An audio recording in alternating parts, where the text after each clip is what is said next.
Des milliers de seniors souffrent chaque nuit sans comprendre pourquoi. Mais une simple feuille, oubliée dans nos jardins, pourrait tout changer dès ce soir.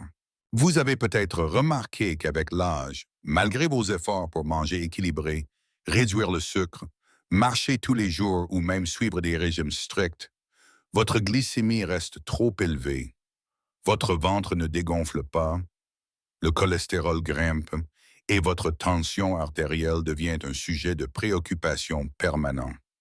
Beaucoup pensent que c'est une conséquence inévitable du vieillissement. Mais laissez-moi vous dire une vérité que j'ai apprise au cours de mes 25 années comme médecin nutritionniste à Paris. Ce n'est pas une fatalité. En réalité, ces signaux d'alerte, glycémie instable, graisse abdominale, cholestérol élevé, traduisent un déséquilibre silencieux dans votre organisme, un manque de certaines substances naturelles qui aidaient autrefois votre corps à se protéger. La bonne nouvelle? La solution ne se trouve pas toujours dans des médicaments coûteux, ni dans des méthodes compliquées. Elle se cache parfois dans les choses les plus simples, dans des feuilles que nous connaissons depuis toujours, présentes dans nos cuisines, nos jardins ou nos marchés. Oui, des feuilles. Ces plantes, utilisées depuis des siècles dans les traditions populaires, se révèlent aujourd'hui confirmées par la science moderne. Elles ne servent pas seulement à parfumer nos plats. Elles régulent le sucre dans le sang, elles réduisent l'inflammation chronique, elles favorisent l'élimination des graisses profondes, celles qui entourent les organes et qui fatiguent le cœur. Pensez à une tisane chaude de menthe après un repas copieux. Ce n'est pas qu'une habitude réconfortante, c'est aussi un geste qui allège votre digestion, apaise votre foie et stabilise votre glycémie. Ou encore quelques feuilles de sauge, réputées depuis l'Antiquité comme herbes sacrées, capables de calmer les déséquilibres hormonaux, de stimuler la combustion des graisses et d'améliorer la tension. Vous voyez, chaque feuille cache une puissance thérapeutique qui dépasse son rôle culinaire. Je vais partager avec vous 5 de ces alliés naturels que j'ai vus transformer la santé de nombreux seniors. 5 feuilles que l'on peut intégrer simplement dans notre quotidien français à travers des infusions, des plats ou même quelques feuilles fraîches ajoutées à une salade. Mais avant cela, j'aimerais que vous reteniez une chose essentielle. Vieillir ne signifie pas renoncer à la vitalité. Avec les bons gestes, même simples, votre corps peut retrouver de l'énergie, de la stabilité et un équilibre que vous pensiez perdu. Je vous demande donc de rester attentif jusqu'à la fin de cette vidéo, car je vous révélerai une feuille particulière que j'appelle souvent la feuille miracle, tant elle combine les vertus des autres et agit comme un véritable bouclier contre les désordres métaboliques. Alors dites-moi, avant d'aller plus loin, avez-vous déjà utilisé des feuilles médicinales comme la menthe, la sauge ou le basilic sacré pour prendre soin de votre santé? Écrivez votre réponse dans les commentaires, car vos expériences peuvent inspirer d'autres personnes. Et surtout, n'oubliez pas de vous abonner à cette chaîne. C'est ce soutien qui me donne l'élan de continuer à partager chaque semaine des conseils utiles et accessibles pour les seniors. Au fil de mes consultations, j'ai rencontré des centaines de patients, la plupart âgés de plus de 60 ans, qui me disaient la même chose. Docteur, je fais attention, je marche, je limite le sucre, mais rien ne change. Leur fatigue persistait, leur ventre continuait de gonfler et leurs analyses sanguines restaient alarmantes. La vérité est que leur corps ne fonctionnait plus de la même manière qu'avant, et c'est précisément ce point qu'il faut comprendre pour agir efficacement. Avec l'âge, certains mécanismes biologiques s'affaiblissent. Le pancréas produit moins d'insuline ou les cellules deviennent résistantes à cette hormone. Résultat, le sucre circule plus longtemps dans le sang, abîme les vaisseaux et accélère le vieillissement des organes. C'est ce que l'on appelle la résistance à l'insuline, un phénomène silencieux qui peut évoluer pendant des années sans symptômes majeurs. Mais un jour, la glycémie explose, la tension monte, le cholestérol grimpe, et l'on pense que tout arrive d'un coup, alors que le processus avait commencé bien avant. Un autre facteur, souvent négligé, est l'inflammation chronique.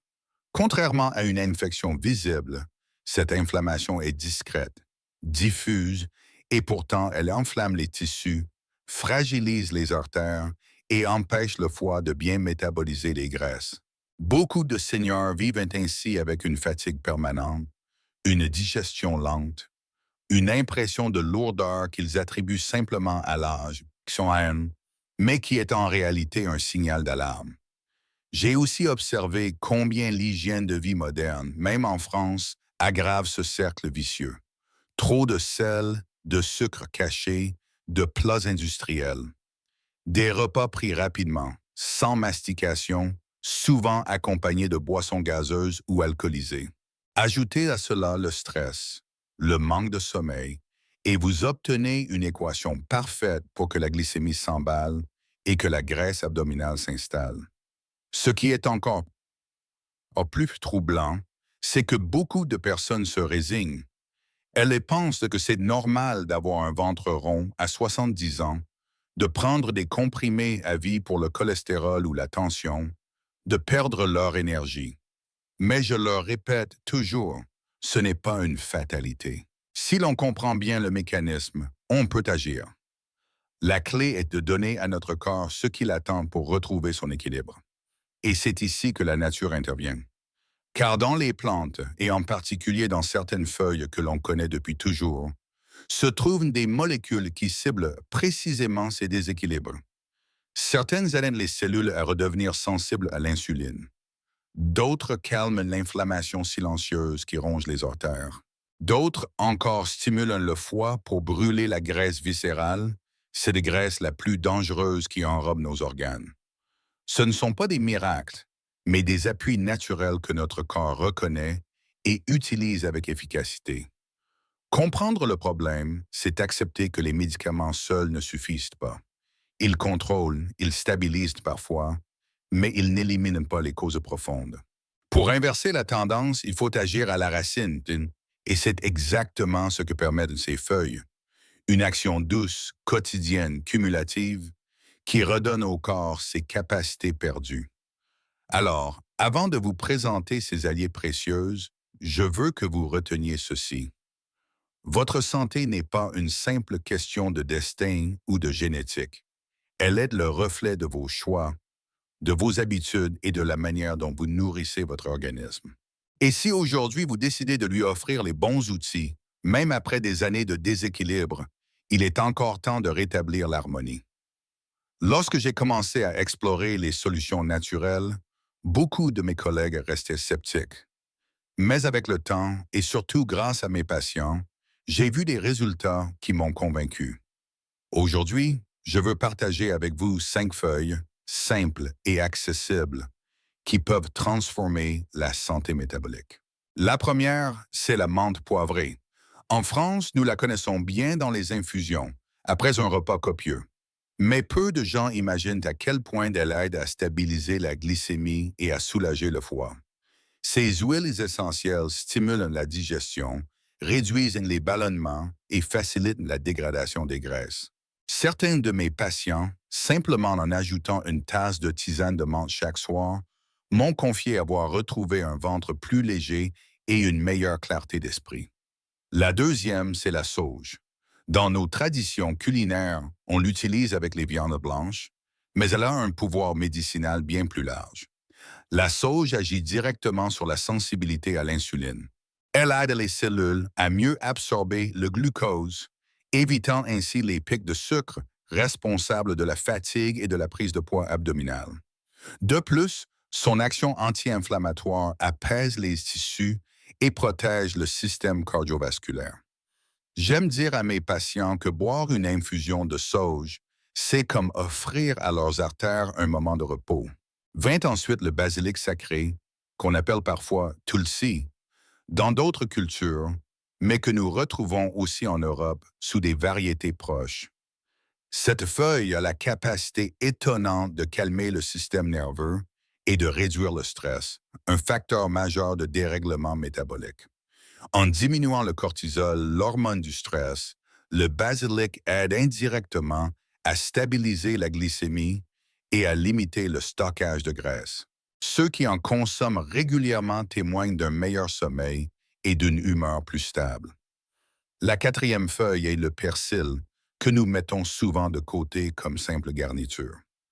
En réalité, le persil est un puissant dépuratif. Il nettoie le sang, favorise l'élimination des toxines et agit comme un régulateur de la tension artérielle. Sa richesse en antioxydants contribue à protéger le cœur et les vaisseaux. J'ai souvent conseillé à mes patients d'ajouter une poignée de persil frais dans leur salade ou leur soupe du soir, et les effets sur la digestion et la circulation se sont fait sentir en quelques semaines. Enfin, la cinquième peut être la plus surprenante, la feuille de plantain. Elle pousse presque partout, souvent considérée comme une mauvaise herbe. Pourtant, c'est une des plantes les plus bénéfiques que je connaisse pour équilibrer le métabolisme. Le plantain améliore la sensibilité à l'insuline, réduit l'absorption de sucre au niveau intestinal et aide à baisser le cholestérol. C'est une alliée discrète, modeste, mais incroyablement efficace. Ce qui me frappe toujours, c'est que ces feuilles sont là, sous nos yeux, dans nos jardins, nos marchés ou nos potagers. Elles ne coûtent presque rien, et pourtant, elles offrent des bénéfices qu'aucun médicament chimique ne peut reproduire de manière aussi douce et durable. Bien sûr, elles ne remplacent pas un suivi médical, mais elles complètent et renforcent le terrain. Je vous le dis avec conviction, en intégrant ces simples feuilles dans votre quotidien, vous n'aidez pas seulement votre corps à mieux gérer le sucre et les graisses, vous lui redonnez aussi une chance de retrouver son énergie naturelle. Et ce pouvoir, il ne vient pas de l'extérieur, il vient de vous, de vos choix, de ce que vous décidez de mettre dans votre assiette. J'ai souvent entendu mes patients me dire, Docteur, c'est bien beau de parler de plantes, mais comment les utiliser concrètement? C'est une question essentielle car le savoir n'a de valeur que lorsqu'il se transforme en gestes simples et répétés. La clé n'est pas la complication, mais la régularité. Je vais vous confier les méthodes les plus efficaces que j'ai vues fonctionner dans la vie de centaines de personnes. La menthe poivrée, par exemple, se prête merveilleusement bien à une infusion du soir. Une simple cuillère de feuilles fraîches dans une tasse d'eau chaude, laissée infuser 10 minutes, suffit à alléger la digestion et à préparer le sommeil. Certains aiment aussi l'ajouter dans leur salade ou leur plat chaud, ce qui apporte à la fois de la fraîcheur et un bénéfice métabolique. La sauge, elle, gagne à être utilisée non seulement en tisane, mais aussi comme épice culinaire. Quelques feuilles fraîches revenues dans une poêle avec un filet d'huile d'olive transforment une viande ou un poisson en un plat savoureux et protecteur pour le cœur. Ceux qui préfèrent une préparation plus douce peuvent la consommer séchée, mélangée avec du miel tiède, une alliance qui apaise la gorge tout en stabilisant la glycémie. Le basilic, je le recommande souvent sous forme de pesto maison. Une poignée de feuilles mixées avec un peu d'huile, d'ail et de noix, et vous avez un condiment à la fois délicieux et thérapeutique. J'ai vu des patients réduire significativement leur stress et mieux dormir simplement en adoptant ce rituel culinaire méditerranéen plusieurs fois par semaine. Le persil, lui, devrait quitter la place de décor dans nos assiettes pour devenir un ingrédient central. Un jus vert le matin, composé de persil frais, de citron et d'eau, est un purificateur puissant pour le sang et le foie. Ceux qui trouvent ce goût trop fort peuvent simplement le ciseler abondamment sur une soupe ou une omelette. C'est une habitude facile à prendre. Enfin, le plantain. Je sais que beaucoup de Français le considèrent comme une mauvaise herbe des chemins de campagne, mais je vous assure que c'est un trésor. En infusion, ces feuilles séchées aident à calmer les muqueuses digestives et à réduire l'absorption de sucre. Vous pouvez aussi les faire bouillir rapidement et les utiliser comme accompagnement, un peu comme des épinards. Les anciens de nos campagnes le savaient déjà. Ce que la nature nous offre gratuitement vaut parfois plus que ce qui est vendu à prix d'or. Ce que je veux que vous reteniez, c'est que ces feuilles ne demandent pas des recettes compliquées ni des préparations coûteuses. Elles se glissent dans vos habitudes, dans vos repas quotidiens, dans vos moments de pause. Une tisane, un assaisonnement, une poignée ajoutée à un plat. Voilà comment l'ordinaire devient extraordinaire. L'essentiel n'est pas la perfection, mais la constance. Chaque petite dose régulière construit un terrain plus fort, une mémoire plus claire, un cœur plus léger. Après toutes ces années passées auprès des personnes âgées, ce qui m'émeut le plus, ce n'est pas seulement de voir leur chiffre de glycémie s'améliorer ou leur tension redevenir stable. C'est de voir renaître dans leurs yeux une lumière qu'ils pensaient avoir perdue. Car au fond, ce que nous cherchons tous, ce n'est pas uniquement la santé, mais la liberté. La liberté de se lever sans fatigue, de marcher sans peur, de profiter d'un repas sans crainte de ses conséquences. Je me souviens particulièrement d'André, 78 ans, venu me voir avec un visage marqué par la lassitude. Il se réveillait chaque nuit, fatigué de ses fluctuations de glycémie, découragé par des régimes qui ne donnaient rien. Je lui ai simplement proposé d'introduire ces feuilles dans son quotidien, sans bouleverser sa vie. 3 semaines plus tard, il est revenu, le sourire aux lèvres. Ses nuits étaient plus paisibles, son ventre moins lourd, sa mémoire plus vive. Ce n'était pas un miracle, mais une reconquête progressive de son corps, grâce à des gestes simples. Et voici le point essentiel. Il existe une feuille, une seule, qui concentre presque tous les bienfaits des autres. Je parle ici de la feuille de sauge associée à la menthe, que certains appellent en France la tisane des anciens. Ensemble, elles créent un effet synergique étonnant. Meilleure digestion, équilibre du sucre, apaisement du système nerveux. Cette association est devenue, pour beaucoup de mes patients, un rituel de vie, un repère quotidien qui leur rappelle qu'ils ne sont pas condamnés à subir le poids des années. Je voudrais que vous compreniez une chose. Vieillir n'est pas une chute inévitable. C'est une transition qui peut être accompagnée, adoucie et même sublimée si l'on accepte de se rapprocher de ce que la nature nous a toujours offert. Les feuilles dont je vous ai parlé ne sont pas des remèdes miracles, mais elles sont des outils puissants pour redonner à votre organisme la possibilité de se défendre et de s'équilibrer. Alors ce soir, lorsque vous poserez votre tasse sur la table de chevet, souvenez-vous que votre santé ne tient pas seulement à vos gènes, ni à vos médicaments, mais aussi à ces choix quotidiens, ces gestes simples, ces rituels pleins de sens. Et peut-être qu'en buvant une tisane de menthe et de sauge, vous sentirez vous aussi ce souffle nouveau qui vous redonne confiance en la vie. En regardant en arrière, je réalise que cette histoire n'était pas seulement une suite de conseils médicaux, mais une véritable invitation à reprendre le contrôle de sa vie. Nous avons découvert ensemble que des feuilles simples comme la menthe, la sauge, le basilic, le persil ou le plantain ne sont pas de banales herbes, mais des alliés discrètes qui rééquilibrent le corps, apaisent l'esprit et protègent le cœur. La leçon la plus précieuse est claire. Il ne faut jamais sous-estimer la force de la nature. Ce ne sont pas toujours les traitements coûteux ou compliqués qui font la différence, mais ces gestes réguliers, modestes, enracinés dans nos traditions. Vieillir ne signifie pas se résigner. Cela signifie apprendre à s'accompagner soi-même avec douceur et intelligence. Et maintenant, laissez-moi vous poser une question. A. Pensez-vous que la santé dépend surtout des médicaments? B. Croyez-vous, comme moi, que la nature peut encore transformer nos vies? Écrivez votre réponse en commentaire avec A ou B. Et vous, qu'en pensez-vous personnellement? Quelle est votre expérience avec ces remèdes naturels? Partagez-la, car vos mots peuvent inspirer d'autres personnes. Si ce récit vous a touché, soutenez la chaîne en vous abonnant dès maintenant. Cela nous donnera la force de continuer à créer des vidéos utiles, sincères et pleines d'espoir pour tous ceux qui en ont besoin.